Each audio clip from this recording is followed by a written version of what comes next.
Yeah, but why would we start the podcast talking about Hamish's sunburn? That's why I thought it's going to be a bit, because can't just be. That can't be. Probably, possibly. Hamish, maybe Hamish the most exciting podcast we've probably ever done. This one. I'm going to go out there and say it. Yeah. In terms of content that we have, this could be the best podcast we've ever done. And Hamish goes, I'm a little bit sunburnt, and that's his opener. Well, it was. it was. It was. I might keep it. I might not. Who knows? It's probably. We could cut it. We could cut that bit and just be like, yeah. Okay. Wow. Who knew? I'm right there, guys. Hamish is trying to just boast that the Midlands has had some sunshine for the first time in what feels like. I'm just saying. It's been sunny everywhere. But I only got annoyed because everyone in this big gathering of people we had yesterday, no one got sunburnt apart from me. I don't understand. Big gathering? Was it a barbecue? Yeah, it was. It was. Were you barbecuing? Yeah, we were putting all the chocolate eggs on the barbecue and. Oh. Lovely. Yeah. What did you do with the chocolate eggs on the barbecue? Oh, we grilled them, Simon. What else do you do on the barbecue? I think he might be doing one of his famous jokes. Yeah, and then we released a load of chickens and rabbits, and by tradition, we start pelting them with eggs. And so this is the bit. Yeah, this is a bit. Yeah. Okay, all right. I just want everyone. I was just sitting there thinking, trying to trick Europe into going, is this what you do? And it's like, well, yeah. I mean, we do. We grill our we put our if we've got a barbecue, we put our chocolate eggs on it, and then we release rabbits and chickens and pelt them with eggs. And the winner gets to keep the rabbit. Of course. I don't normally beg and plead to the audience, but please do keep listening. I know, this has not been our strongest start, but this is going to be a good one. So, well, we also we're trying as hard as we can. In the UK, we do actually have cheese. We do actually legit have cheese rolling competitions. So it's not. Yeah. If someone said, "Do you pelt rabbits with eggs?" It wouldn't be surprising in somewhere in Europe does that. Or somewhere in the UK, in some village, does some wild tradition. Grilling barbecue. And someone's definitely put a chocolate egg on a barbecue. I'm knackered. Really? Yeah. Really? Very tired. So we've all decided, everyone, that this is going to be a long one. Yeah. We're going to do a long one. Hamish loves a long one. Especially loves a long one. Does he? But I feel like if we're going to do a long one, we need a strong start. And I don't know what you guys. Well, should we just go straight into the drinks? Yeah, I think we should get beers on the go ASAP. You've got a strong start. If you guys are drinking what I'm drinking, God. But I'll let Hamish take it away. All right, okay. Hamish, what are you drinking? Well, Simon, I've got my beer from our absolutely sexy Icelandic patron that he came all the way from London to pass this over to me. Thank you so much, Aaron. It's a Malbig Dreitrich. I think I almost got that right. Wow, that pronunciation was perfect. He's going to tell me it's wrong because I did actually thought, I'm saying it exactly the same way as you are, mate. He's like, no. No, dich. All right. Oh, God, you're winding me up. Anyway, thank you so much, Aaron. That's what I'm drinking. What about you, Simon? I should say that I had choices for this episode, and I think we're going to spread them out, aren't we? But I have also chosen our Icelandic patron's beer tonight. I've also got a wild card. I've taken a note out of Trip's book, but the beer is Humar double IPA, 8%. Yeah. I'm really looking forward to trying this. Again, Aaron, one of our patrons, came and found us individually in London at the Pro Tour and gave us these beers. I'm very excited to try it. Now, I did meet up with Aaron later in the weekend, and one of Aaron's friends was handing out Icelandic Spirit. Oh. Now, yeah. Oh. So I have a small bottle of Brennivin. Right. Which is the original Icelandic spirit. It is a 40% spirit. So what are you and going to it do? is flavoured with cumin. What are you going to do? I'm going to shot it. Yes! Because that's what I said I'd do. Okay. All right. This is already a good, strong start. Trip, you're in luck. So am I doing that now, or am I waiting for Trip to get his beer out? Trip, get your beer. Do my... Well, I'm Wild I card. didn't get the memo, so I've not got. I do have an Icelandic beer, but I'm not drinking it tonight. And instead, I'm drinking a Belgian beer. He's from gone for the from Robert. Robert. Carmeliet. I don't know how to pronounce it, but that's what I'm drinking. So thank you, Robert Valkeniers. Yeah, who found all of us over the course of the entire weekend. I think found a different one of us every day, it felt like. And handed us one of these beers. It is an 8% can. It looks amazing. I haven't had a Belgian beer in a while, and I'm very much looking forward to it. So thank you so much. Thank you to everybody who gave us a beer. Yeah.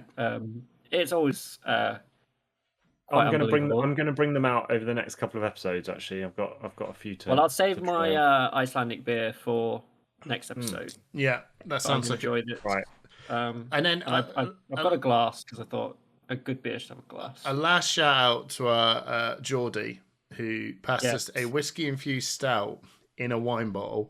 If you're going to wonder when are we going to have that, we're going to attempt, everyone. We're actually going to bother and try our darndest for episode 100 to try and meet up all together and do it live together in one room.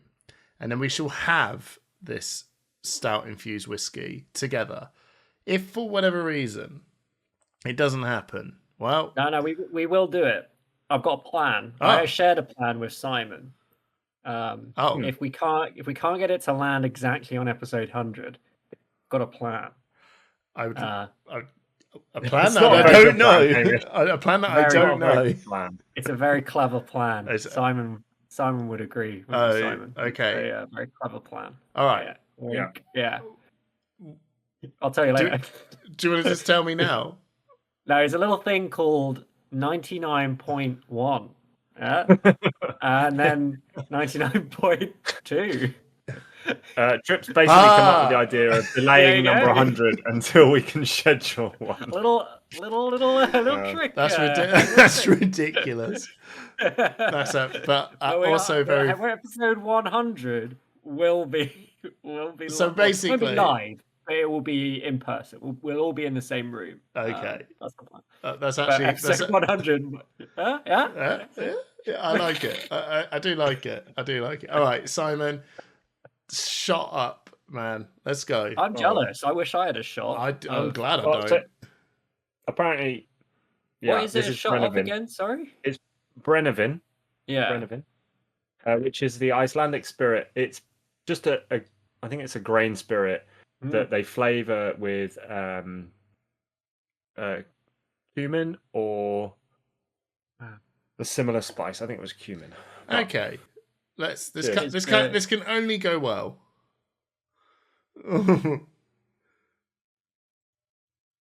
Oh, that's quite nice actually. Oh wow! Hey. No facial, no. That's definitely not. That's definitely smoother than I expected. I thought that was going to be quite a harsh, like vodka type thing. Yeah. But it's actually really quite smooth. I enjoyed that more than I thought I would, and I would drink that again. This beer smells amazing. Yeah. It's Belgian beer. I feel like I'm going to be absolutely rat-faced later, though. Brilliant. Just in time for a What's Hot, What's Not for ProQuest season. That beer is very good. That's a nice beer.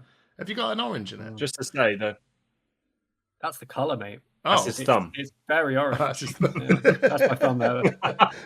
All right, let me put my. All right. I've got a slice of. Wait. I've got a slice of orange bar, obviously. There, yeah. All right. Okay. All right. So. Cheers, everyone. Cheers, everyone. Let's do. Cheers to our Icelandic friends. Yeah. Let's do a spin the wheel. And our Belgian friends. Yeah, and our Belgian friends. Thank you to everyone, to all of our friends. Let's spin the wheel. The wheel of time. Trip. What is the wheel of time? So every episode of Push the Point, we spin the wheel of time And if it lands on your name, you win 6 packs of the current set, still the current set. And to get your name on the wheel, you just have to be a Push the Point patron. So however much you paper them up, your name gets put on the wheel. And then we spin the wheel every episode, and the winner gets those packs. And I have spun the wheel already, but for the sake of the wheel, I'll go. Boo. And the winner is Paul Crane. Yay! Congratulations, Paul. You are the winner of 6 packs of the Hunted. Simon will reach out and arrange to have those sent your way. Again, very, very hard set to track down. I think there's a lot more in circulation after the Pro Tour, in the UK at least.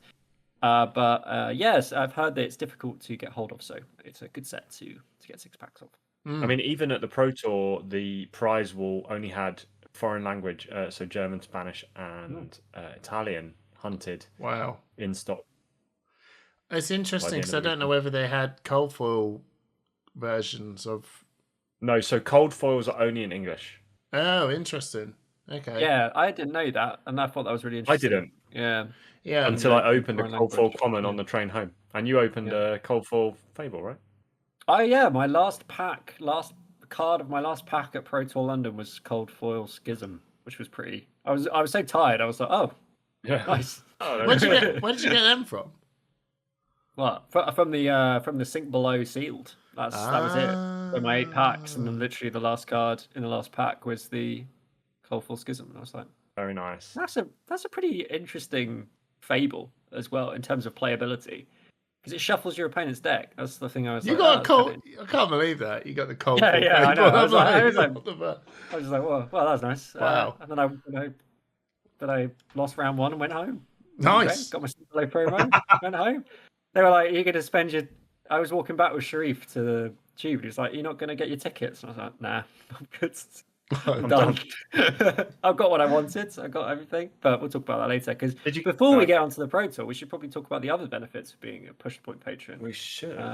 Hamish, why don't you, or Simon, maybe? Yeah, Simon. Well, Simon, why don't you tell what the benefits? We have 3 wonderful partners for the podcast. The first of which is Thistle Tavern, a Scottish single seller, and now bricks and mortar gaming store up in Aberdeen in Scotland. They offer our patrons access to singles and product of not just Flesh and Blood, but other games too, and a 10% discount for our patrons. To only singles? We can also, but only singles, yes. Only singles get the 10% discount, although you can purchase other products through them. We're also partnered with PCG UK, who now have an office in the UK, and we are currently offering money off vouchers for your subscription against any grading that you wish to get done through PCG UK, although we are currently in the process of working out how we're going to make that more streamlined, because we have had a couple of issues. But PCG UK, another valued partner. And finally, Metal Fab Tokens, who had an incredible Pro Tour resource counter that sold out in a matter of minutes, I think, at the beginning of the event. Hamish is our UK. Thank you, Trip, for showing that to the podcast listeners. Yeah. If you're listening, unfortunately, you're going to have to just check out. You won't see it. Yeah. But Metal Fab Tokens offer resource counters and deck boxes, dice, other paraphernalia for the game, and through our partnership, you can access those through Hamish, who can send them to you at UK Royal Mail prices rather than US shipping prices. So thank you to our 3 partners of the podcast, and we can't wait to see you again in the UK, another big event. Yay! Well done. It was great seeing the Thistle lads, as always, but it was great seeing the Thistle lads at the weekends, and I just felt like that was our stand-up chaps, so that was our informal base for the weekend. If I had any spare time, I just went back and chatted to the Thistle Tavern guys, and had a lot of good crack. Yeah, I did a lot of wheeling and dealing, which was very nice. Got some cool cards from them. They got some cool cards from me. It was a grand old time, and it was a good base of operations. Just and Andrew, the owner of Thistle Tavern, got through to day 2 of the Pro Tour as well. Yeah, he's a very good player. Very good player, Andrew.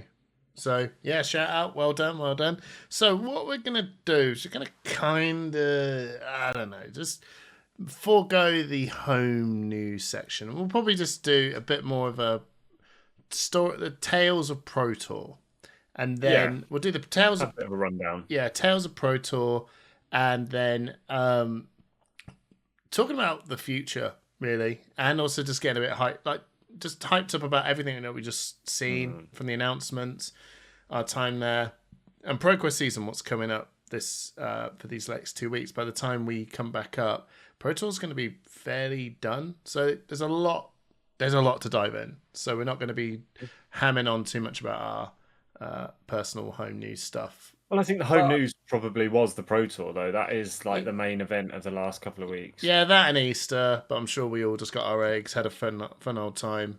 And yeah, but let's talk Pro Tour. Right.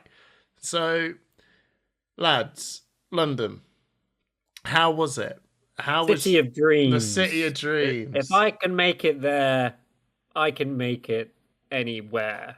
And I think, I want to say, I think that was the best venue I've ever been in for a Flesh and Blood event. It's interesting, isn't it? Because I think that professionally and how it looked, it was definitely like one of the better ones. But you didn't come to Amsterdam. I didn't go to Amsterdam. No. This one was like better because Amsterdam was still in this giant space, but it didn't have as much like facilities. It did have more indoor facilities, but it didn't really actually matter. I think the thing that was a massive deal breaker for me was there's a water station just outside. Nice. And food. And like so many different kinds of food. Also like tons of security, which I'm going to appreciate a lot more in terms of like we've got loads of like expensive cards and stuff. Actually having security guards around is really good. Just I thought the access was really access to the venue was super simple, and lots of just I thought like just the toilets were amazing. Been to so many events with terrible. I was going to say underrated how nice that is. Yeah, toilets were a particular highlight. The I love it. What's the best thing about Pro Tour? Toilets. Right. It's good though. No, I know it's not a Pro Tour event, but there was a particular. Well, there have been a couple of different UK nationals where toilet access has been limited, right? And it makes a massive difference. If you've got 10 minutes between rounds, you can go find the toilet for one, use a clean toilet for two, and then get back to the next round without a problem. Simon, we can all agree that the worst situation was San Jose. Like for any event, that was terrible. That was 3 cubicles and some sort of mini portable toilet thing outside of the tent. You couldn't get into. It was insane. I've never seen it. But this time, there's some. Here's some good ones. Right, we're not going to keep banging on about toilets. We're not going to talk about all the toilets. No, my overall impression about the whole event. And this was from Thursday night welcome or Thursday night welcome reception, all the way through till Sunday afternoon when I left.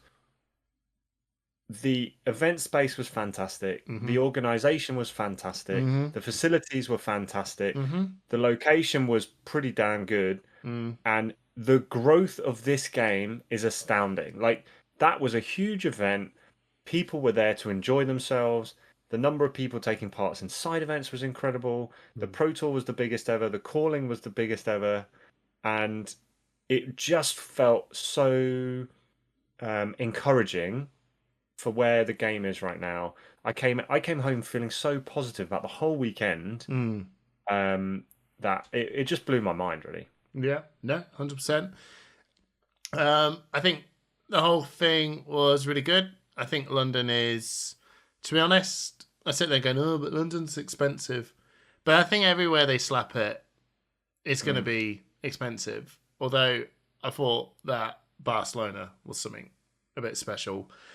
The only reason I thought it was a bit weird is because, like, most of the people that we meet up with, Trip, Dyson, Jake, to just name a few, but all of you and Finbar, you all live in London. So it felt very much like you're going, all right, yeah, send home, which was probably super sweet for you. But it was like really weird. Incredible. Yeah, but it was really weird because it didn't. For the first time, I didn't feel together. If that made sense, I felt like everyone was just somewhere else. And when we wanted, there was no base for us to meet up. So I saw Jake twice or maybe 3 times. I saw Shim once, and you know what I mean. I just felt like everyone was kind of loose and about, but there was no, hey, let's all get together. Let's all go to this place. Like in Barcelona, we were like, we came together. In Barcelona, we were all in the same hotel. That was the gap. I was going to say, but even for London, the people staying in the hotels were staying in different hotels because we were all like on different budgets or thinking different things. People stayed in different hotels. But like UK Nationals when it was in the Leeds Armory, you know, we all piled into one hotel, and then that to me is always the ones where they're like, oh, this is gonna be sick because we're just all hanging out together. Everyone in it's all together. But this time around, I was like, oh. To be fair though, the first UK Nationals at Leeds Armories, like people stayed in like 3 or 4 different hotels. It was only after that one when everyone was like, "Oh, the Holiday Inn's right next to it. Let's just stay there." Yeah. So it's got nothing to do with the pro. It's nothing to do with the Pro Tour. It's just like something like, you know, me and my experience with the weekend. Overall, though, it was awesome. It was genuinely absolutely amazing. I was just very happy that, like, I mean, London gets a lot of stick because it is a very expensive city and it's a very busy city. But I was saying to Kate, I think it's the best venue in London for people that don't like London. It's this little sort of almost oasis of like professionalism, and like this events venue is literally like one of the best events venues in the city, and it's kind of much quieter, much more laid back than say central London would have been or any other location in London would have been. And I think just as a place to have a tournament, it felt ideal. And also like it couldn't have been cheap. So I was just really happy that like LR events and LSS are investing so much in the tournament experience and feel confident enough that they can go to like pretty much the best events venue in the city, in one of the biggest cities in the world. Probably the biggest city. It probably is the biggest city that a Flash and Blood event has been in, apart from, well, Tokyo was a world premiere actually. So even then, it's like, actually, has there been a bigger city that a Pro Tour or a World Championship has been in? I honestly don't. I don't know what constitutes a big. I don't know, but no, I don't know what. I don't know what you mean by the biggest city. I guess just like in terms of, you know, London is a massive city. It's a world city. It's a cosmopolitan place. Yeah. Like it's cool to be able to do an event in the capital of a country. I think there's a reason why if I'm looking, one of my favorite Flesh and Blood tournaments I've been to, now it's London and the other one is Barcelona.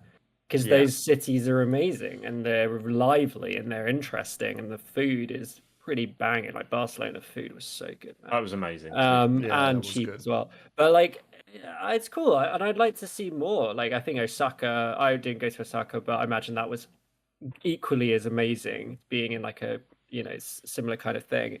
And I just want to see more. I think like this is really sort of. I want to see more European events. I want to see more opportunities to travel. I feel like we got to see something, and we're getting a bit off topic here, but it's like we got to see something in Poland, right? It's gonna have to happen. I think Worlds Poland 2026 is, but then maybe Germany, right? Because of LSS essentially getting their game recognized as a game of skill. Maybe they want to go to Germany and do something big there, but it's just so exciting. They've got Battle Hardened in Hamburg later in the year, right? So that's going to be the first big expansion there. I just think that the whole weekend, it just made me so excited about the game and where the game is going.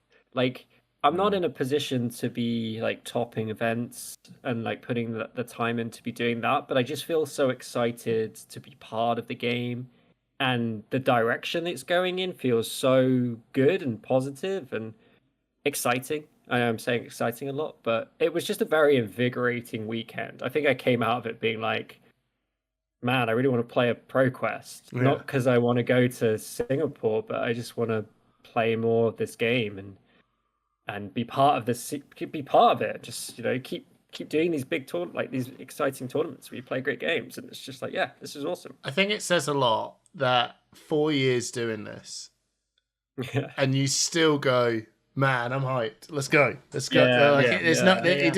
You sort of, and it's no shade on anything, but everything has a shelf life. Like naturally has a shelf life, And the fact that we're back again, we come to this Pro Tour and we just come away not going like sometimes you can go to something and it can confirm an end of an interest, but yeah, 100%. You can also rock up and just get reinvigorated with this interest and go, oh, I remember why I love this. I remember why. And that's what London was. That's what hit me at London. Yeah, as you say, Trip. I'm not topping events. I'm not qualifying for big things. I have become more of a Fab Dad casual player, and I was starting to get a bit like, oh well, maybe I don't belong at these big events, And then I got there on Thursday night, and it hit me. I was like, this isn't about necessarily playing in the Pro Tour.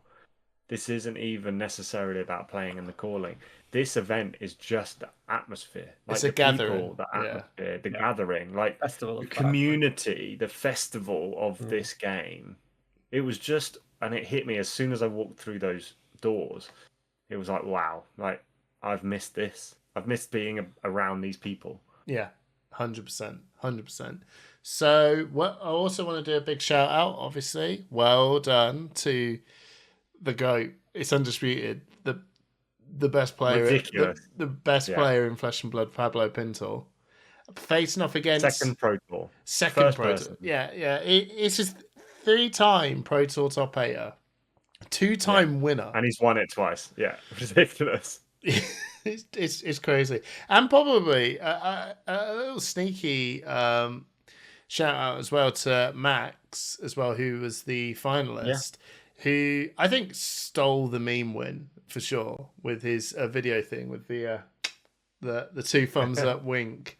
I was like, oh, what a guy. Oh my. Also, we had a chat as well. Lovely man. Lovely chat. So yeah, I mean, Enigma, Pablo, did you see the top 8 game that he played into Prism? If you haven't, no. You must watch it. It is, it is. The Arthur Trehay final. Yeah, it's a bit better than that. Like when I say a bit better than that, no, I've seen that. I've seen that moment. No, but it's not the moment. It's just the whole game was. It's the classic. Pablo's winning. Push, and then then Prism just went, no, I'm back, and you actually thought, oh my god, Prism's going to win. And then Pablo won, but you actually just watch this game going, how the hell did you pull this off? And then you watch him turn. Like I think it was like 5 or 6 turns. It could be, but roughly about 5 or 6 turns of holding, and grind that back. I think there was also it's no shade, but 1 or 2 plays that were like, oh, I'm surprised you brought with the erudition. Surprised you didn't keep the erudition to play it, but I think he was genuinely worried that he would lose on the spot if Pablo has a popper. So he played it a safer route. But anyway, he did, that was the only thing I thought, oh, I bet you that cost you. And I think it did, but it didn't matter. I mean, that's how the games go. That was truly, I watched it going back, that's truly one of the best games of Flesh and Blood I've ever seen. And it was just 2... As per usual, it's just 2 illusionists duking it out, but it's 2 different illusionists, so it's not just that prism deck is kind of sick, to be honest. Like it's really cool. Like the design that must have gone into that hero is really interesting. Like and it was so terrible, wasn't it? Like for a while. When it first came out, everyone was and then they dropped a weapon and went fixed it. No, but I feel like they really played the long game with it, and I respect it because they kind of, the first Prism they built, they designed obviously had issues. So I quite like the design strategy of like, well, let's just throw this into the water, and we're not going to give it. Oh, it's almost like we're just going to put like weights on this for a bit, and then just see how it performs with the weights on, and be like, okay, let's take the weights off, and then it's turned into such an interesting deck. And then they put the weights back on again by banning the book. That book was pretty dumb. I really like New Prism. I don't get me wrong. I would never play it ever, but I love it because it's fascinating. It's really fascinating to play against as well. To play, though. Yeah, it's really cool. But just going back to what Hamish said in terms of like, I think it is clear now he is the best player. It is. And I think the reason for that is obviously he's won 2 Pro Tours, but just I think the reason for me is that Pablo seems to always bring a different hero, and he just plays them like it's like the hero he's been playing his whole life. Yeah. Like it's just his adaptability to the meta game is incredible. And I mean, there's always this he always tends to play in his heroes that they can do a bit more of controlling the game, because I think that's where really great players can exert as much influence in the game as possible. You know, when you are the best at playing the game, you want to have as much control over the game as possible, because you can then utilize your skill as much as possible. If you think you're the best player in the game, you want to have that level of control. But it's still completely different kinds of heroes that he's taking and winning with. Really exciting. I just love the interview he did afterwards where he was just saying, I'm just so happy I can show that it wasn't a fluke. It's just the humility of the guy is just unbelievable, that like that was even his thought process, that is like, I really wanted to win again so I could show that it wasn't a fluke. It's just that attitude of like, it's so relatable. He's so humble. and it's humble. And I really think he's a great ambassador for the game. Yeah, 100%. And yeah, I'm really glad that he's probably the main European player that LSS feature. Easily. But we couldn't ask for a better representative of the European scene. And I mean, and to be honest, I don't think, better representative of the Flesh and Blood scene. He's a very nice, humble man. And deserves the win.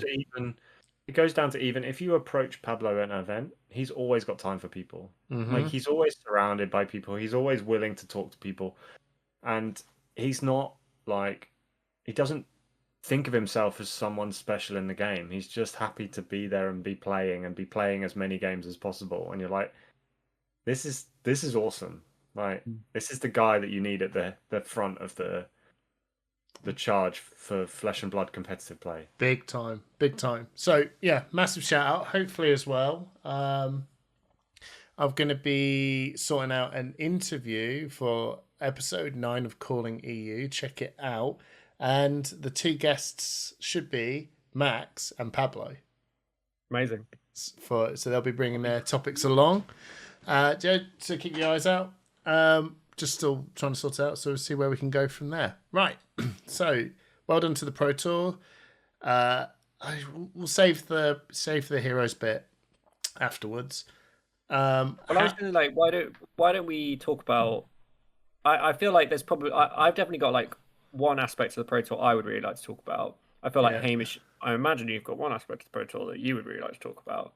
But I was wondering, Simon, is there a particular part of the Pro Tour weekend that you would specifically like to call out and talk to in terms of what was your? It's kind of like what was your main highlight, but like, what would you like to sort of focus on and talk about? Because I feel like I've got something, and Hamish has certainly got something. And fair enough. Just do a bit of that. Yeah. So I tell you what, I'll give you a quick rundown of what I actually did over the weekend. My main event was the calling on the Saturday, but I did play a couple of side events on the Friday and one side event on the Sunday morning. And my focus of the weekend was not overdoing it. Like, my last big event was Barcelona, and I played far too many games and came away feeling. I thought your last big event was Nationals. Yeah, all right. I'm not sure. I mean, international. Sure. Yeah. And I came away feeling like I tried to push too much. So this weekend I was quite specific about what I wanted out of it, and I just played Classic Constructed. I took Aurora, and I used the Friday as practice for the the calling on the Saturday. I played 8 games on the Friday, 9 games on the Saturday, and 4 games on the Sunday. And so, what was your highlight from the Pro Tour? My highlight was the opposition that I was playing. The people that I played all weekend were absolutely phenomenal. Yeah, like I had good chats with everyone. I had good interaction. There was a bit of give and take, and most games there was like can I just take that back from both players, and it was like, yeah, sure, actually, like side events, casual, enjoy the game. It was just really fun, and it got me to and I was playing Aurora, so it's like Lightning Ninja, right? It was a new deck to me. I've been playing it about a week, but it felt fun.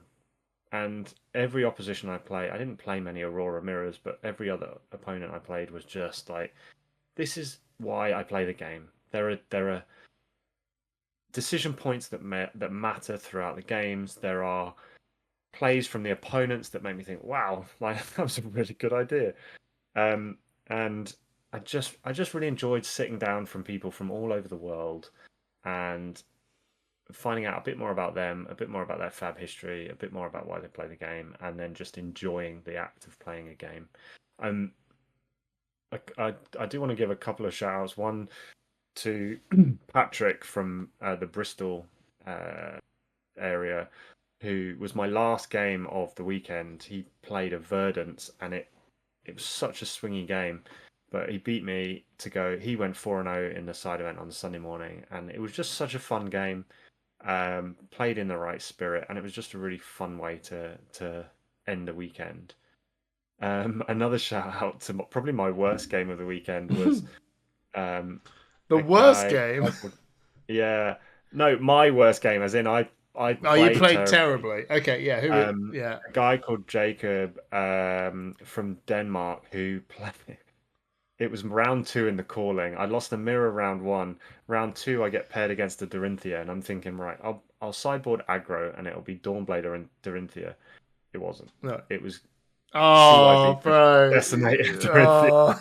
And that was the one I sent you the link to that video. That was fun. Yeah.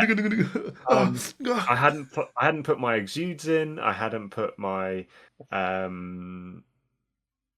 sideboard in for fatigue.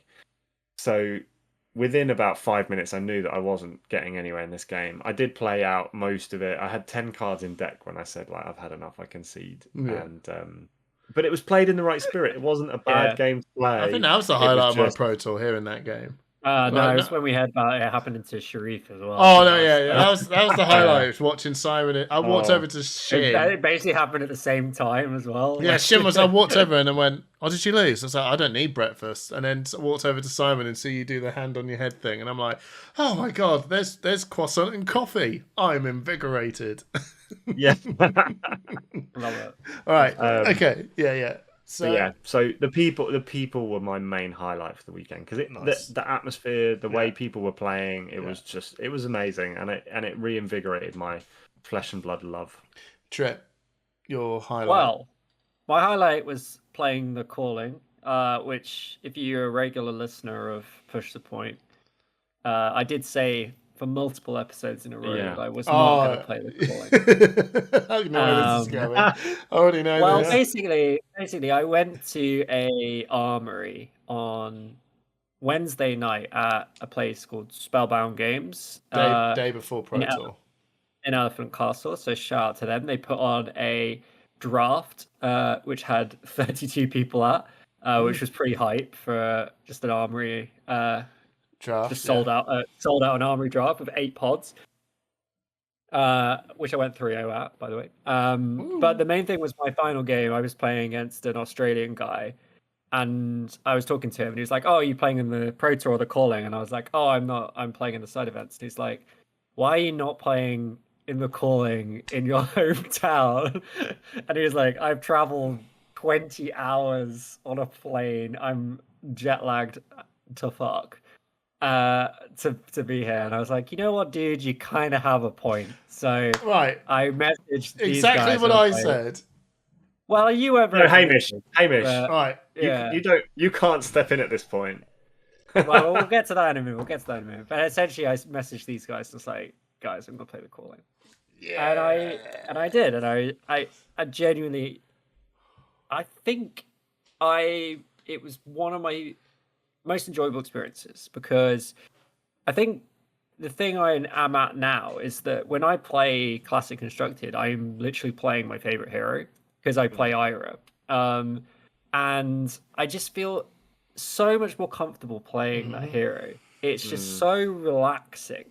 And I think my favorite experience of the whole Pro Tour, I went 3-3 at the calling. I was like win positive.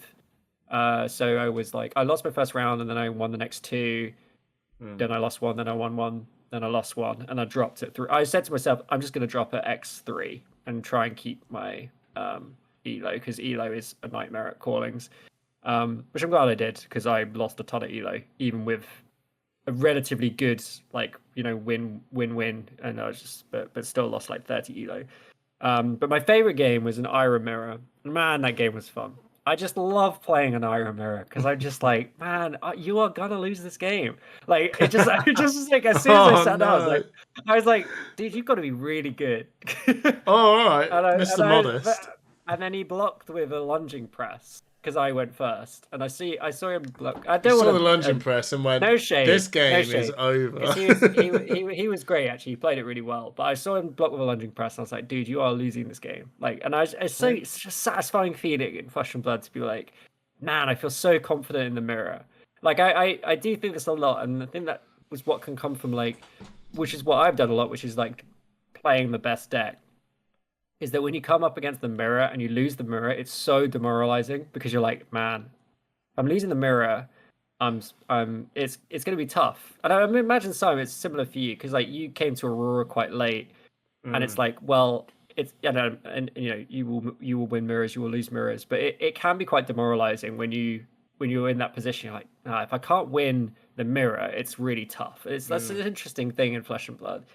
But that game, I was like, damn, I just felt so confident. I don't know if you remember this, Hamish. I feel like there was a game where you were there.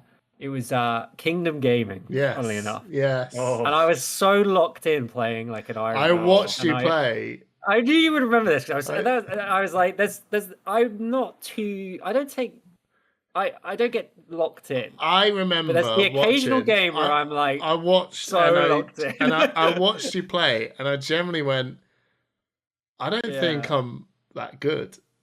Watching, I remember thinking, I don't think I'm actually that good at this game, because I get one game a year. Trip was playing this game like it was the Pro Tour final, and it was, and it was like genuinely flawless, and I was like, what? Yeah. And it wasn't Ira.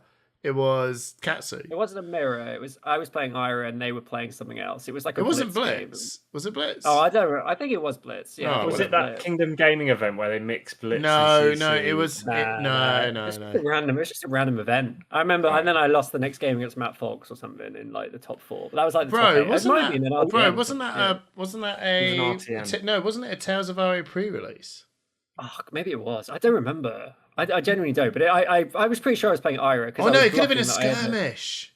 I think it was a skirmish, and I was bluffing that I had a Razor in Arsenal for the entire second half of the game. Yeah, and so but I imagine when you're playing Ira, I'm literally sitting there going, I think Dan is the best Ira player I know.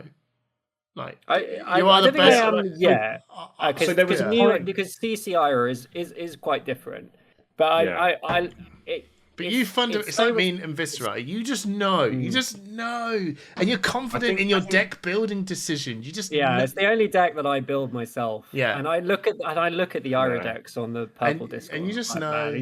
I'm not playing that. Trip's understanding of value in Ira is exceptional. And there was a point when we all make mistakes. There was a point when Trip and I were two of the prominent Ira Blitz players in the UK early on, and I was probably finishing better in events, but Trip would beat me almost every time in the mirror. But then I lost to you consecutively, I would say literally 20 times in a row, playing an Ira mirror. But that's how I got good at it. Was essentially you came back over and over and over yeah. again. Yeah. But that was my highlight. It's like I'm so happy that I get to play the hero that I enjoy playing. In Classic Constructed, it means my love of the format is an armory deck for it. Well, that's what I was going to say, and that was my second. I bet you were, because you. I think I annoyed you, didn't I? Because when we saw it, and you said, "Oh, there's a chair," and you went, "Hamish, there's a chair right there," and I went, "I'm just going to sit on it," and then you immediately did the trip thing of going, "Oh, well, I'll just sit on my own then," and I sat there going, I don't feel bad. I feel bad. But I know for a fact if you sat on that chair, your response would be, snooze, you lose. And you wouldn't give a crap. I just wouldn't even look at you. No, you wouldn't. You'd go like that. Your fault. Was that the video that you sent to the group trip? Was that? Yeah, I couldn't get it to work, but it was funny. But yeah, about and then we saw the Ira deck come up, and I actually turned around and thought, "You hyped?" And you were like, I could see the subconscious happiness in your face. I was so hyped. I was like, I wasn't even reacting to it. I was just like, you're just like this. And I was like, I couldn't believe so it. Happy. I've said that, maybe they'll make an armory deck because then you'd have the starter deck to blah, blah, blah. And, at the moment, technically, the only official way to have got that hero was at the 5th anniversary. Obviously, there's thousands of them on card market and stuff. But I'm really happy they're doing the armory deck now because, like we said, we were finding this quite weird that they're printing off heroes, especially a CC one, which actually has not been a problem. I never heard anyone go, I can't get this. But now they're just creating an armory deck. Yeah. But anyway, I got my cold foil Edge of Autumn on as soon as it was announced. Then the spoiler card is announced. I'm really interested in that way of playing the game as well. I think going a different direction. I think Kadachi's will still be amazing. But I think she could be really satisfying tournament. I the weekend was great. I played 12 games of Classic Constructed, and I won 8 or 9 of them in the end. 8 of them in the end. So I was just really happy with how she's performing. She's not the best deck, but I like playing. I just have fun. I always have fun games. It must be like playing Viscera as well, where it's kind of like you have enjoyable games. Even if you lose, you're like, damn, I get to do stuff. It's not just like playing aggro or Zen. It's very different. It's very, very different because Ira is all about incremental value over time and laying in some pretty good on-hit effects in the forms of CNC, weakest link, and sense. I don't know, whatever you want, right?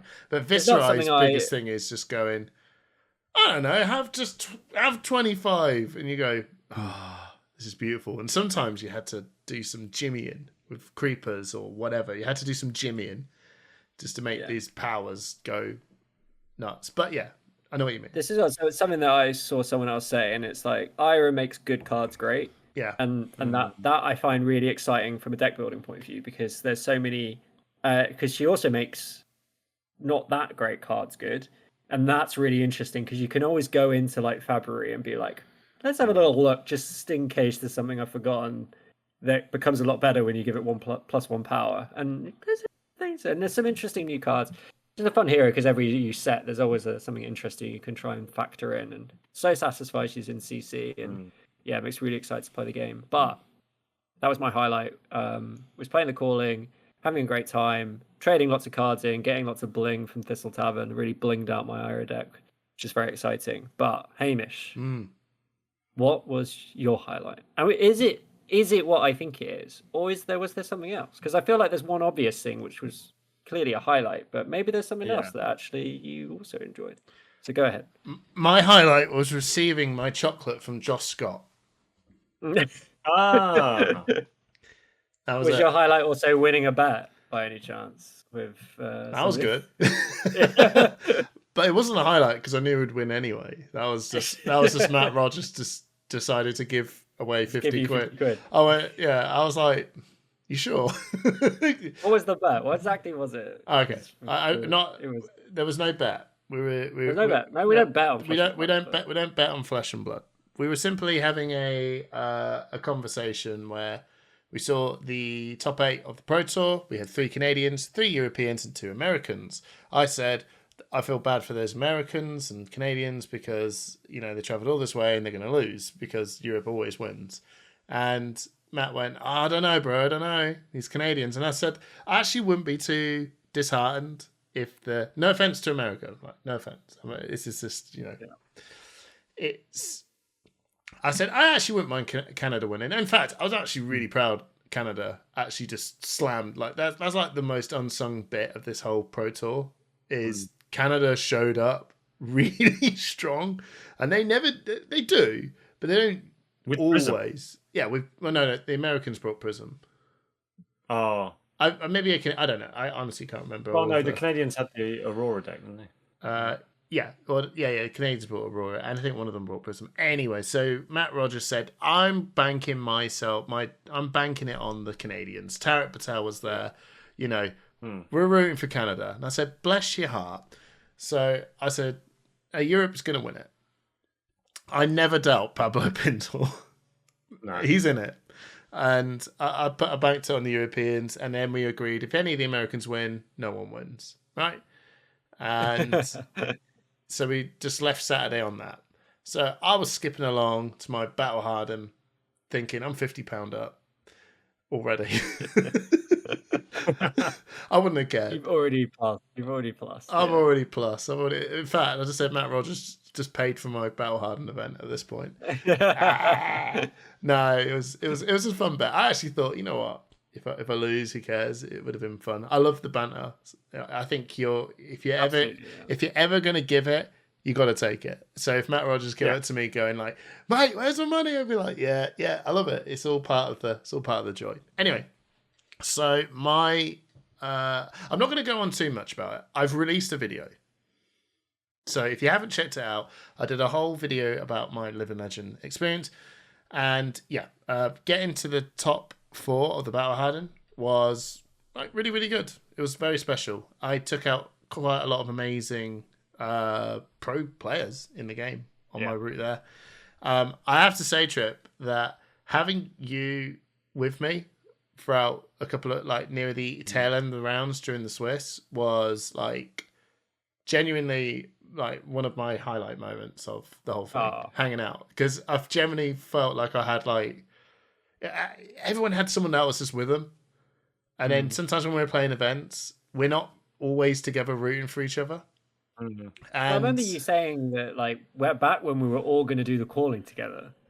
You said that like you enjoyed it when we all kind of like all meet up at the end of a round and like talk through what had happened. But I was like, I thought I just checking in, and it was exciting because I knew you were going to do well. How did you know? I just knew it was something about. I think it was just something to do with the confidence you had. I really rate confidence really highly in this game, and I don't really know why. But there's something about when I was watching the way you were playing, I was like, no, I think he's gonna do well, because I think you felt like you knew the deck. Yeah, well, and I know you picked it up relatively recently, but I was like, right, he knows Viceroy, and what I also knew is that you know Vincent really well. I know you don't play Vincent too often. Low key, I actually knew Chain really well, because there was a whole period I played the hell. I always just like dabbled with Chain, and then I took it to the ProQuest event, and I was just like, this is nuts. I genuinely think knowing Vincent is key to playing that deck really well, because like a lot of the cards have really interesting interactions and just around the kind of banish mechanics. And I was like, I thought you would do very well into mirrors, which you did. Which I was like, I think a lot of people are going to be playing that deck, and I think it's really telling that actually the I think, did you win every mirror? What was no, I didn't. So Charles is on Zen. I went to a what is it? A side event on but at the actual Battle Harden, did you lose a mirror? No, I only played one. And that's it's a Battle Harden. I'm going to humble myself. You're out. No, I know that's true, but I am going to humble myself here. Like the mirrors is not. It's not a game of skill. It's a game. It's a game of. Like, you got to get lucky, right? Hands down, my banish is good, your banish bad. It's just a chain mirror. That's always been the chain mirror, right? It is always come in is. But I think genuinely is in those games where it becomes more luck based. Is you then can't make any mistakes because you have to be like, I've just got to play perfectly and hope that the luck comes. I made one. And that's what I was really proud of, is that I made one mistake. And No, probably two, I guess. But I think one of them was like Charleston wasn't flat out when I lost that game. That was a flat out mistake. Every other game I played, what I'm really proud of is that I just went, this deck, I'm beholden to the soul shackles of this deck because I'm not going to squander it. And that's what I loved about the whole thing, was just that I'm not going to mess this up. I'm going to play the best line it presents me every single time. Now, if the deck decides to give me gas, I'm really sorry. I think I can beat everyone who I played up against. I was like, I will beat you if this game. So this started on Friday afternoon, didn't it? Because you ended up, that was a funny story. That was a really funny story. Playing a side event, a Living Legends side event on Friday afternoon. I started off with the CC, and again, I'm just going to quickly go through this because I did a whole 30-minute video on this. Did a side event, played Florian for 3 games, went, this is boring. Did a Living Legend event, loved every second of it, and went, I want my money back for the call-in. And then Trip went, like, isn't it funny that you brought us into the calling? It would be so funny if you didn't bother doing it. And I went, I'm not even joking. I just got my money back. I was like, the episode's going to be great. Yeah, so everyone, after 4 episodes, Trip said no. I said, are you dumb? You should always go to a call-in. And then Trip did do it and I didn't. So I hacked up. But to be fair, it off again. I think both of you can agree, though, 100% made the correct choice. You did. You made the correct choice. Yeah, I think you made the correct choice because, I think you made the correct choice not because we didn't know how well you were going to do. No, of course. And we didn't know, and actually the side event you played on the Saturday you went to too. Yeah, it shaked it up a bit. But the reason why it was the correct decision is because you didn't want to play Florian, right? No, I just knew it was that's not why going it to was go the well. correct decision. It's like you had a choice between playing a deck that you found really exciting and interesting, and a deck that you found maybe you don't dislike the deck, but playing the deck into like Auroras all day, or just playing into these matchups that if you've got the choice between playing a deck you think is really exciting and interesting and playing a deck that you don't think is exciting and interesting, hell yeah, play the games that are going to be exciting. It was really weird. You will have a better time. I actually liked the Florian deck. It was just like, okay, this is fine. I've never actually played like Living Legend really at all, and I played Florian and just sort of went, oh, okay, yeah, no, this is fine. I'm kind of not happy that Enigma's about because that's just an auto lose, and I've got to put these cards in for Enigma, and then I don't know, it's just fine. And then I just played one Living Legend event and went, have I just like lived thinking this is normal, like this level of playing Florian? Like I've kind of forgotten there's other things you can do. You can have fun. You can have fun being broken, and I don't think I would have bailed from the call in if it wasn't for that Living Legend side event, because I generally was like, oh, this is dumb and fun. This is so boring in comparison and I've only want to spend so much money. But then you understood like Trip's point of view coming into the weekend. I was going to play something competitive. I knew that. So even if I think that's I agree with Hamish. I think it's a little bit different because you did play one of the. I had to play one of them. I was not going to play. I was going to play Calling or Battle Harden. That was it. Okay. And I just went Calling. I'm just not going to do very well at. I don't really like it. Battle Harden. I'm going to love it. Win or lose, I'm going to love it. So that was an easy choice. You've just got to play for enjoyment, right? Yeah, I couldn't go to the call. I couldn't go to Pro Tour and go, did you play in any of them? And I went, no. I would have been like, okay, well, it's fine if you don't. But for me, like when Trip was saying, I'm not going to do any of them, I thought that was a mistake to do none of them. But I think you had to do one of them, right? That's what we kind of get a kick out of. And even if you win positive or not, you bring something you really, really enjoy playing, and you just go to an event and just have a go, with something you enjoy playing. Have a go at it, see what happens, and you win some and you lose some. I think the decision is sometimes made harder just to speak to the people by the ELO system, because sometimes the decision is not, I should play the Calling or the Battle Hardens or the Pro Tour, right? The decision is, if I play this event and I crash out, do I get to play Nationals? Because there's that's always in the back of my mind. Sure, but you knew you were going to play Nationals anyway. But I knew I was going to play Nationals anyway. But that might be a factor for some people who are like, well, I'm really on the cusp of like, if I went 0-3, I could be out. But then we have, for example, Simon. You ended up going. I can't remember what you ended up doing at the Calling, but you ended up gaining like 30 elo from like a 4-4 or something. Yeah. I went 0-3, and then I fought my way back to 5-4. Nice. Yeah. And I was up by 37 elo. Nice. Yeah. But then on the flip side, I went 3-3 and I lost 30 elo, which is pretty rough for. Yeah, that is pretty rough. And it wasn't a 0-3.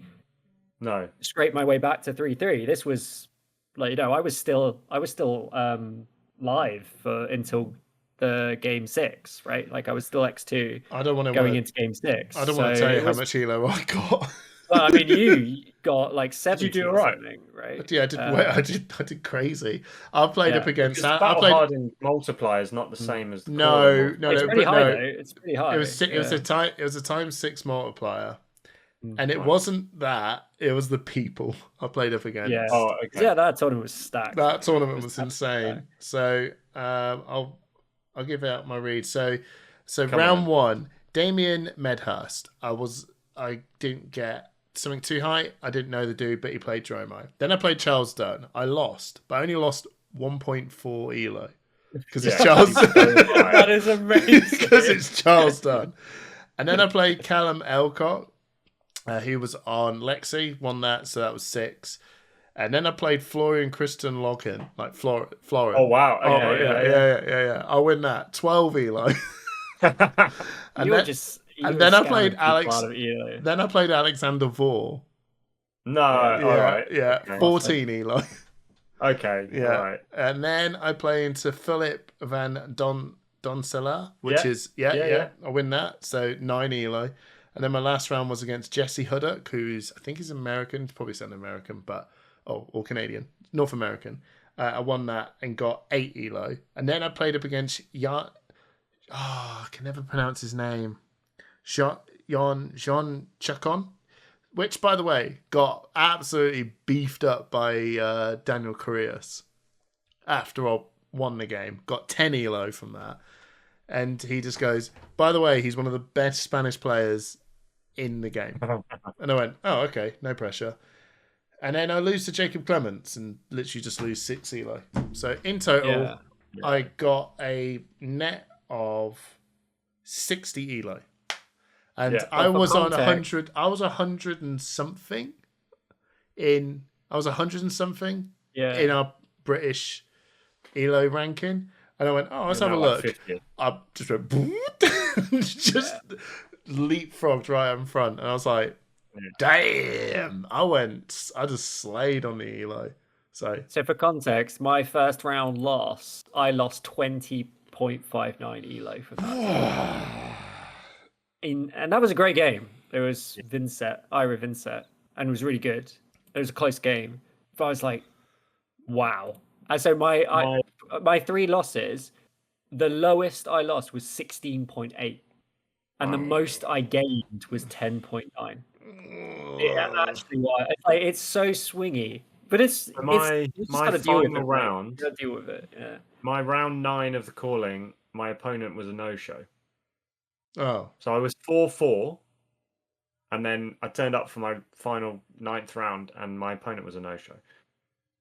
I've played him before, Cody Williams. Oh, he's good. Yeah, he's from Runaway's podcast. Very good. Very good player. He's a great player. I played him in San Jose, and he beat me. Yeah. So I knew who I was expecting to turn up. No one's turned up. Told the judges. Where are you, Cody? Yeah. I mean, he had better things to do, I'm sure. Doesn't even play the game. He may have even tried to drop and just not got the drop. But I got 23 elo for that one game. That's so bad. It's so bad. This is what I said. This is what I said for the judges stood there and they were like, you get free elo, and I was like, nice. I'm going. This is what I was saying when I was saying, why would you not play the calling? It's because you can go out this with you did all right, and you could lose your nationals place, and it's very swingy. But on the flip side, you can do what like Hamish did, or like what Simon did, and now Simon, I assume you're basically back on the lead. I'm now like 130th in the UK. Yeah, so you would now qualify again. So it's very risk reward. Like and I can understand why players choose not to play when they're like, well, what have I got to gain? Like my elo needed a bit of a correction. Let's be honest. Like I did a lot of casting, didn't play a calling at Barcelona, and it needed a little bit of correcting. But it can be really swingy, and if that's that could be you've got to think about these things when you're going into like nationals quals. But at the same time, you could do a Hamish, get top 4, suddenly you gain insane elo, and then you're locked in for whenever. So well, I'm not locked in for whenever. I'll say. Right, okay. It only takes a few losses, but those were our highlights, and I think I wanted to just bring it back and say the announcement from James White at the very beginning was super hype. I think him putting his own cards in the next set is really exciting. That was crazy. And just so good that he keeps coming to the Pro Tours and doing. And I was really excited to see him in London. And yeah, I think it was fantastic, and it was a really hype announcement, which was really good because obviously a few things had been accidentally spoiled in advance. Well, actually, I chatted with James about that, and he did say actually it wasn't too much of an accident. Too much of a problem. Yeah. I think they just went because of the way we just went. We want to get a bit more of a quicker announcement of the heroes ready for the world's premiere, which would have been too close if we did it at Pro Tour London. Blah blah blah blah blah. Yeah. So I was like, okay. Well, so it's a lot more deliberate, and it's going to be a lot more deliberate going forward, that we'll be seeing things way sooner than we thought we'd be seeing things. But yeah, there's a lot. Yeah. There was a lot of hype on that Thursday night chat. One of the things, I don't know if you guys are ready to move on or not, but one of the reasons why we did want to run this episode a little bit longer is that they're literally this weekend, 2 heroes have left to Living Legends. Is it official? I'm almost certain it's official, but I could be wrong. No, but it's Zen. No, Enigma is official. I've seen that's official. Is gone. Is Zen gone? I've heard that Zen is gone as well, but I think I haven't heard he's gone. I can check, but even just one of them. I'm pretty sure Zen's gone. He's gonna go. He's gonna go. He's gonna go. Let's. I mean, it's the majority of Misfail is out the door. But this is pretty big. Like I think Enigma is huge, but I think people underestimate how big an impact Zen has on the metagame still. Did he? Yeah. Yes, because Zen is... Oh, I agree. Zen always turns up to tournaments. This is the thing. Ninjas are always there. They are always played, and they always turn up. They might not be the best deck, but they always turn up. Losing Zen is huge for your journey to a top 8. Taking Zen out of the equation is very interesting.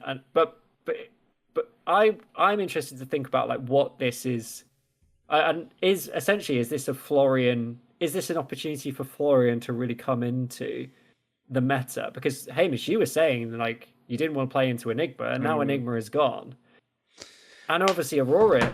We're in a situation where Aurora could literally Living Legend. Bro, okay, it's progress. Let's. Should we do what's hot, what's not? Well, I don't know if we should do what's hot, what's not. I think maybe a truncated version. Yeah, I don't think we need to go through every single. No, we don't. Well, we need to. What would you say? So what I'm essentially asking you is, Zen and Enigma are gone.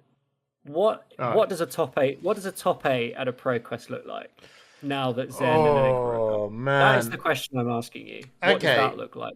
Aurora. Yeah, has not changed. Still saying Aurora is still incredibly good. Yes, but But do you think Aurora is winning as much? Yes. Is she winning more? Or is she winning less? More. That's the question I have. Well, actually, no, more. Just as much. Yeah. Just as much. I think. What about you, Simon? Because you played a lot of Aurora over the Pro Tour. Do you think that losing Enigma and I mean, I played 21 games with Aurora over the weekend, and I played one Enigma, which is pretty mental, to be fair. Yeah. But I think there are other counters to Aurora, and I think now Enigma's gone, those counters will come into play. Yeah, they people are not going to be sitting there going like, I auto lose to Enigma, exactly. I can actually just fully, like Jarl, for example.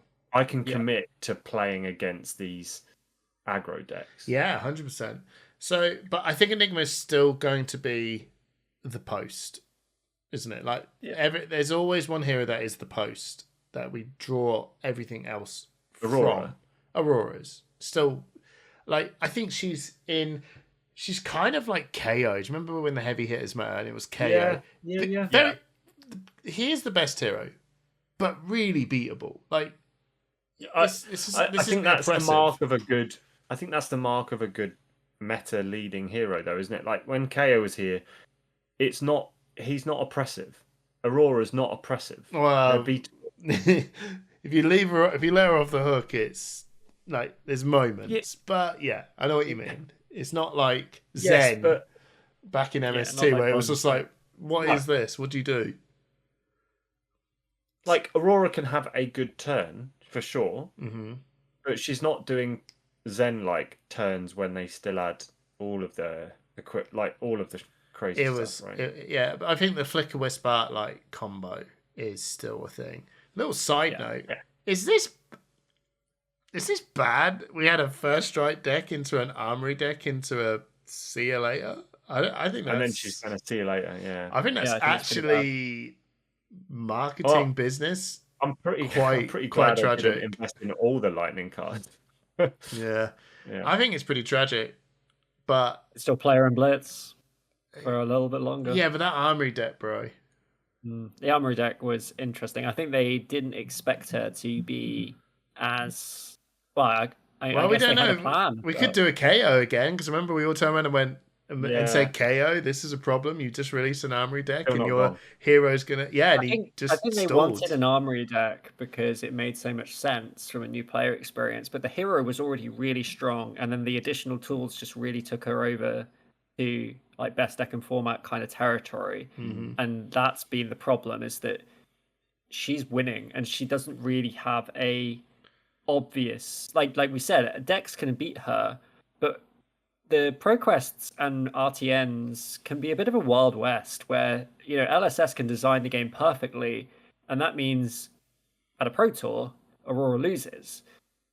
But ProQuests and RTNs are not a perfect format. No. And at those tournaments, Aurora wins because you don't have Pablo Pinto at your local RTN playing, exactly how you need to play to beat Aurora. Like, we try our best, but we don't always get Thank there. goodness we don't have Pablo Pinto coming to our local. So I would love Pablo Pinto at an event. They really will. Yeah. So that's why we see Zen. Zen is not the best deck in the format and hasn't been for quite some time. No. But he just keeps picking up the points because Zens will win RTNs and Zens will win ProQuest. When you've got a 16-person or whisper it, but 13-person ProQuest, we all know they happen. Suddenly, this crazy hero that no one expects wins, and then they go LL after a certain period of time. So this is the way it goes. So yeah, I think it was a mistake, but there's nothing LSS can do about it. I still think that the benefits of the Living Legend format are better than the downside of having a situation like this where a hero maybe goes out a bit sooner than LSS thought. But yes, I think I'm intrigued whether they ban it or something or not. And I think the easiest ban Flicker. Yeah, they ban Flicker because if you actually turn around and just said no, you just don't have this stupid combo. Good and reasonable. So she's actually good, but not I don't think everyone will turn around and go, oh, unplayable. And I go, no, not unplayable. It's KO level. I really like playing I really liked playing into Aurora until she does the Flicker West turn. And then I'm like, oh, I just took 10 damage and there's nothing I can do about it. Yeah, nice. I think think they should ban Flicker to keep her going. And it's kind of just to go, look, keep her about for one more year. Make that armory deck kind of make sense. Don't, because that armory deck did just come out. When did that come out? Like a month ago? That's not good. Like a month ago? That's really bad. Anyway, so Aurora. Oh, Aurora's in your top 8. Aurora's what in else the top is 8. Florian. Yeah. Why is Florian in your top 8? Explain it. So Florian is in the top 8 because he's got a really, really crazy maths about him, right? And one very key card. Don't know if you probably know this card, right? But it's called Felling of the Crown. That card, lo and behold, is a bit good. It's like a drug. It is a bit good. It is a bit good. Now, is that going to win you the game? No, because everything else is built on the maths of everything around it. You're healing. You've got Mordred Tide as a hero ability, so that everything is now. You've got literally 0 for 5 on a stick whenever you want. Yeah. Really, really cool equipment. Very strong equipment. And over time, he will just beat you out of the game through slowly attritioning you to the win. He's almost the best Guardian in the game. 1 card 5, right? Pretty good. That's 1 better card than 5, any other pretty hero. good. And then but he's also a Rune Blade. So he also somehow just comes out of going, I don't know. Yeah, sod it. We'll just play the Arknight Seeds or whatever to just go just gain 1 health, gain 4 rune chance, have this. And he just have a rune chance spike turns with amazing Guardian maths. And disruption to boot.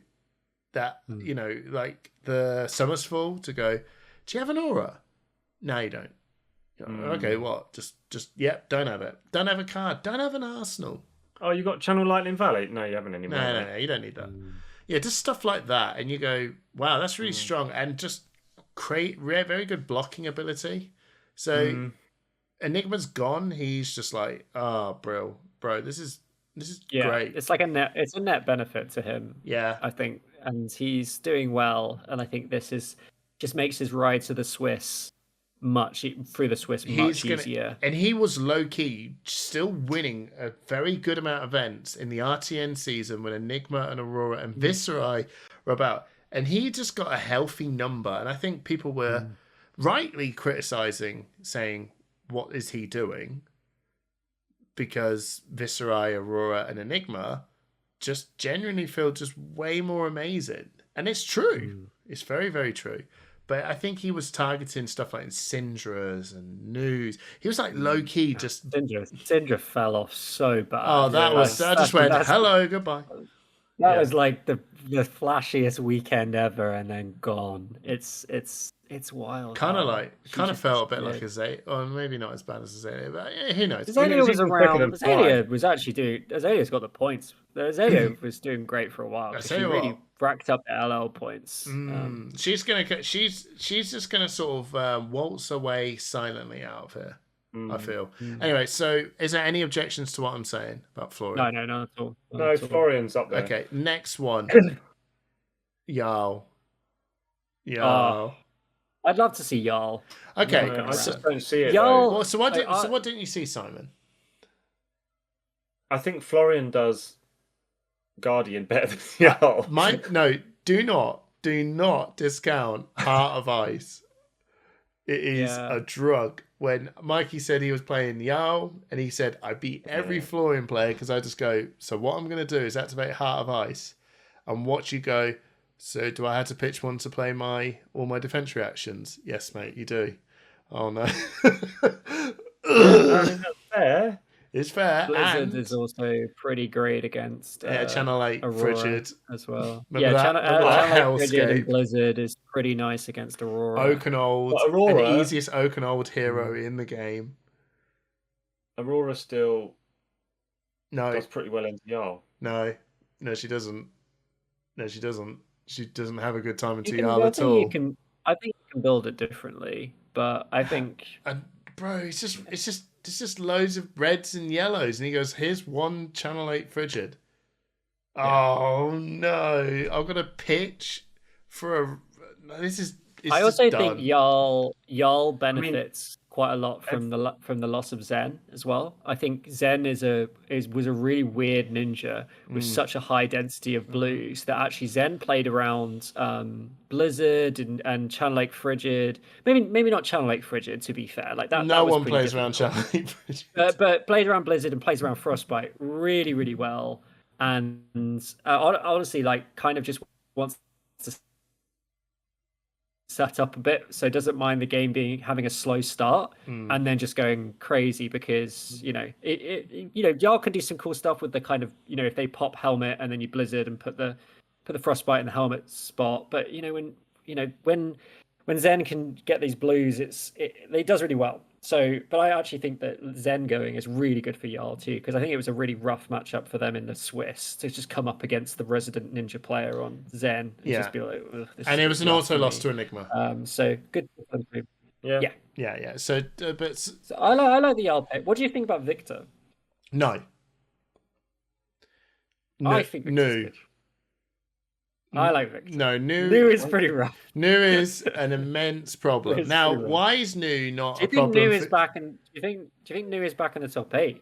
That's the question. I don't know. New dropped off a little bit. Yeah, I think dropped off a little bit. He was doing really well and then sort of went away for a bit. I think New will be fine. I think that she's in a bit of a downward trend. Not out, but a bit of a downward trend. I think all the MST heroes are never in or out. They just go, we're always relevant. We're just on the upward trend or the downward trend, but you will always see us rock up to do this stuff. And New is on a bit of a downward trend at the minute because we're kind of in a meta of a lot of defense reactions at this point. And are we in a Slippy meta though? No. Not Slippy did quite well over the weekend. Slippy did do quite well because for some reason Slippery can completely beat Enigma very hard. I couldn't understand it. Apparently it was a buy for a Slippy, and they do quite well into Aurora. Now, not the same for a Guardian or a Florian because they're sitting there going, yeah, we actually have armor and we have defense reactions, and we kind of slap you pretty hard with an attack. Whereas Enigma was kind of a bit weird because she just goes, look, I've got a Miragi. If you can't seem to deal with this, then we'll just take you out. But Enigma was... Aurora is kind of very front-facing. It's 0 for 4. Occasionally, I might get you with my 3 copies of Lightning Press. Whereas Slippy's going... Mate, half my deck is attack reactions, so do you want to try and figure this out? And you're like, no, I can't figure this out. Yeah, I'm sure you'll get one. The math is really dumb with Assassin. It's just like they could have anything. Yeah. Especially with the arms and the arm piece with they've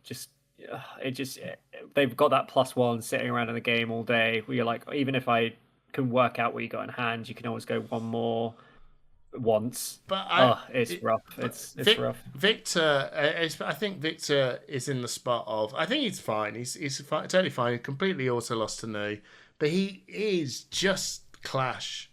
Like, do you clash? Yeah, I clashed. If you successfully get all your clashes off, this guy's crazy. But I actually played into him in the Florian matchup, and it was just went, I'm actually losing, and then he lost 2 trounces and went, and he just went, fell off a cliff. I feel like he wouldn't like Florian a lot at all. Think, but if he wins all his clashes, he can win.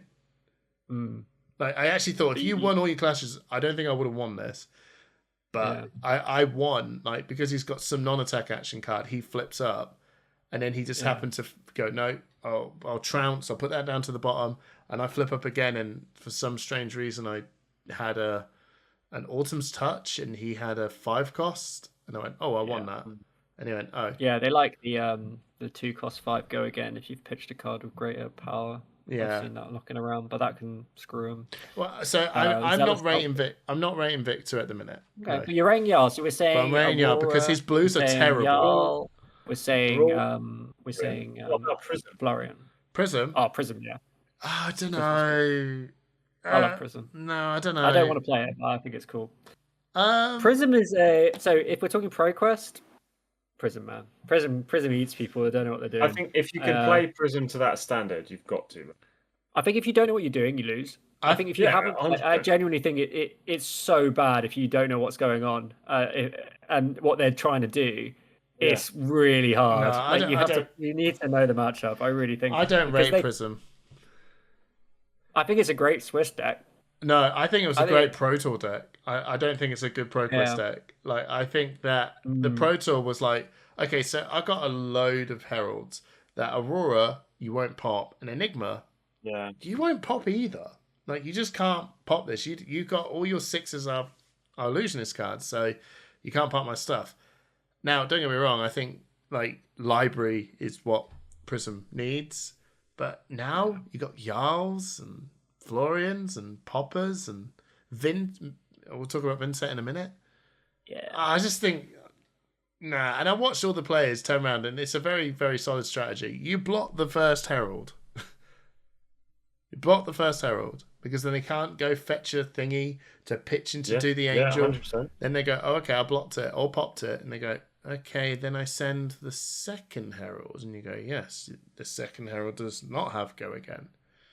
So I either choose to let this happen or I let it hit, and then I will return said damage back to you. It's just a slow and I remember when I saw the Pro Tour players doing that, I was a bit like, man, this is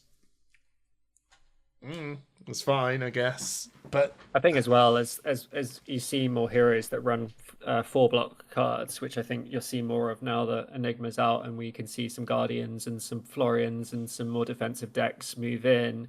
You blocking that first Herald is pretty tidy when you've got 4. You know, you've got defense react and a 3. It's such a nice little block. And I think popping is risky. You've got to pop with 7 power because they get 1. Yeah. Basically, they can screw with you with the helmet and fetching the one that -1s. Yeah. But once you basically they get that one for free, and then once that's done, you're like, okay, well, you've done your trick. Now I feel really safe that I can just pop and then block just block them out, because like you said, Hamish, there's strategies. That's why I was saying, if you don't know what you're doing, it's brutal. But people are learning what to do. It's not a new deck anymore. When people started running it and no one had seen it before, and you were like, what the hell? No, you're like, oh, they're on 10 health. I'm winning this game. And then you never count it out. Don't get me wrong. Never count it out. There'll be some great Prison players. I'm pretty sure they're going to win some Pro Quests. I just don't know. I don't know, man. I think this meta is super wild and wide. Can we talk about Vincent? Yeah, Vincent. Vincent's good. Vincent, I like Vincent. Does kind of lose to... I do not want to play Vincent into Jarl or Florian. I'm not going to lie. I think that's going to be miserable, because they're just Vincent feels like it's a really strange deck. I've played against Vincent quite a lot now, and there's kind of 2 ways the games go. They get their... they either get their rune chant generation up, and you lose those games, or they don't, and then you win those games. And it feels a little bit polarized, like where if they can get the on attack create rune chart, start turn create rune chart, and then it feels unwinnable. You just got to be defensive, and there's not much you can do about it, because they could just throw 9 damage at you every turn for free and block out and throw 9 at you, and it's brutal. And some games they don't get that, and you put pressure on and they die. So it's really interesting. Yeah, it's a tricky one. I think she's going to do well, personally. I think she will do well this Pro Quest season. I think she will lose to herself, and maybe there's some great players that will take it there. Okay. Simon, is there any sort of notable thoughts and shouts out? I was just about to ask what Trip feels about Ira coming into the Enigma lesson. I think this should be bad. I would have thought she liked Enigma. She didn't like Zen. She doesn't like Aurora. So I think what will happen is, if Aurora goes, I feel pretty good about her. If Aurora doesn't go, Florian and Jarl. Yeah. I love Jarl's. Mate, Jarl is really good for Ira. Jarl's a free win for Ira. Yeah, really? absolutely demolished a Jarl. And then he come from the Pro Tour, and he was like, yeah, Ira's like one of my worst matchups. Because you can put pressure on, and you don't give a shit about frostbites, and you can pay too, and you can block. Like if they throw out an Oakenold, you're like, okay, I got a defense reaction, so I can deal with this. I made a mistake in that game, which was I actually used my boots because I had pouncing paws. And then suddenly it was a lot harder because I had a free spot. But yeah, no, I think Jarl's a good matchup. Florian is pretty rough. We generally don't like playing into Rune Blades, but I'd be interested to play more into Florian. But it's not. It's a weird Rune Blade. Yeah. Yeah, I quite like them. I'm enjoying the Vincent matchup a lot more. I think the trick is to just read the game really well and play. If you see if the Vincent doesn't get off to a quick start, just go really aggressive, and it's really not too bad. If they do get off to a good start, you got to play defensive and try and run them out of cards, which you can do because they have to discard every turn. Can I have a notable shout out? Yeah, notable shout out.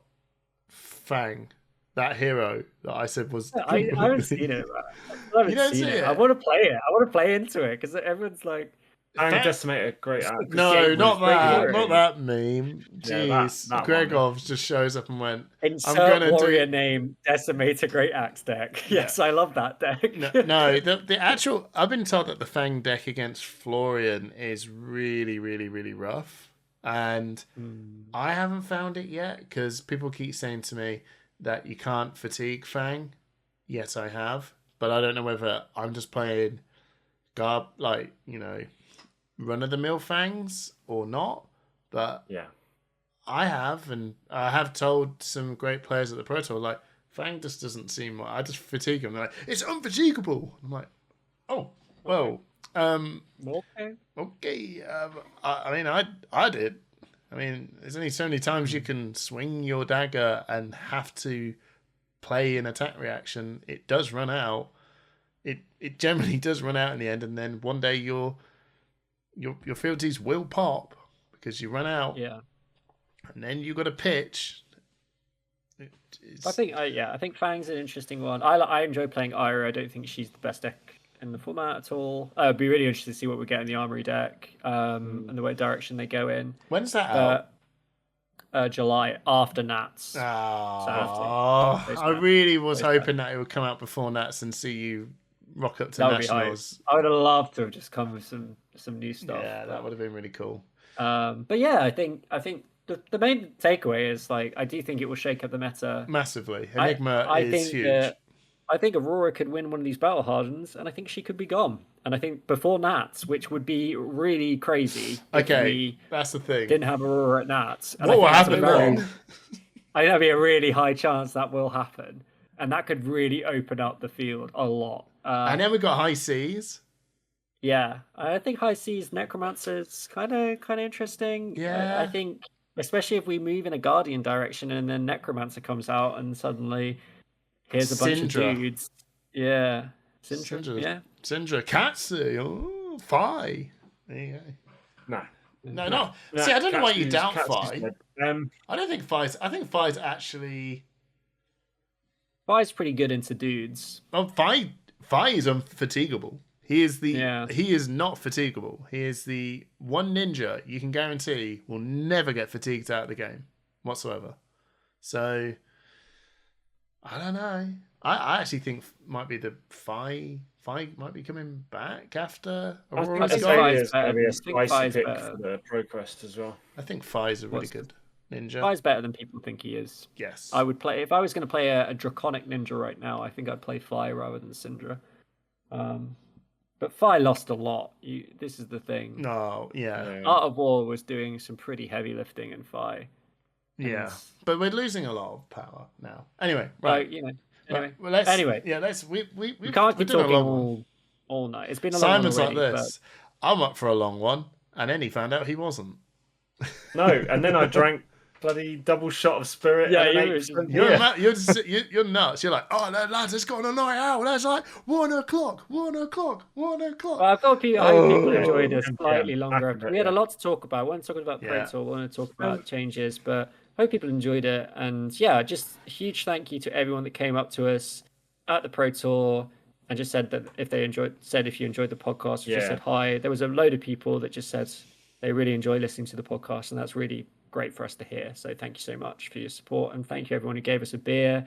Thank you everyone who played against us, and I think it was we waited so long for a Pro Tour in the UK. We got the call in Birmingham. That was incredible, but this was incredible as well. And so huge. It was just so exciting to, we're probably the biggest UK content creator, I guess. So it was really gratifying. Unlucky for some. This big, unlucky for the UK. As you get it. This is as what you've got. This is what you've got. You've got some other amazing people as well. You should check them out. Cup of TCG, Asgo Again Gaming, is genuine. And Bass the Bard. Yeah, Cup of TCG is like low key. Cup of TCG low key is I was gonna say much better than us. Yeah, way better. They're not better than us. But I check out their Armory upgrade videos because they are actually really well put together. It's like you get the Armory deck and then upgrade for like 50 quid, upgrade for like 100 quid. This is something I can imagine used to actually doing. So good. Well, can you though? Yeah, you can. Yeah, I remember you actually. You can imagine it. I remember you actually took a chain deck. Doesn't mean it would actually happen. Oh yeah, I can only dream. I can only dream. Right, we'll call it there. TCG is doing such a good job with it. We don't need to, so check them out. I really rate their channel. I like it a lot. Yeah. Just to finish, Pro Tour London was an incredible event. I can't see this game falling down anytime soon. Like the growth is looking incredible, and I'm really excited to see what High Seas does to the game and to the meta. Yeah, 100%. It says so much about Flesh and Blood that when you play it, you're like, this game is amazing. This game owes everything to the fact that the game is so fun to play. Yeah. And like that's what you want from your game. None of the like marketing or anything else. All that stuff is great. All the story, but the game is fun. And if the game's fun, the game's going to do great. And like Hamish says, everything's got a shelf life as an individual. But even if, whatever we end up doing, I can see this game doing really well. Oh, yeah, 100%. Going forward.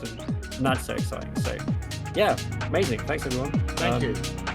Love you, bye. Love you, bye.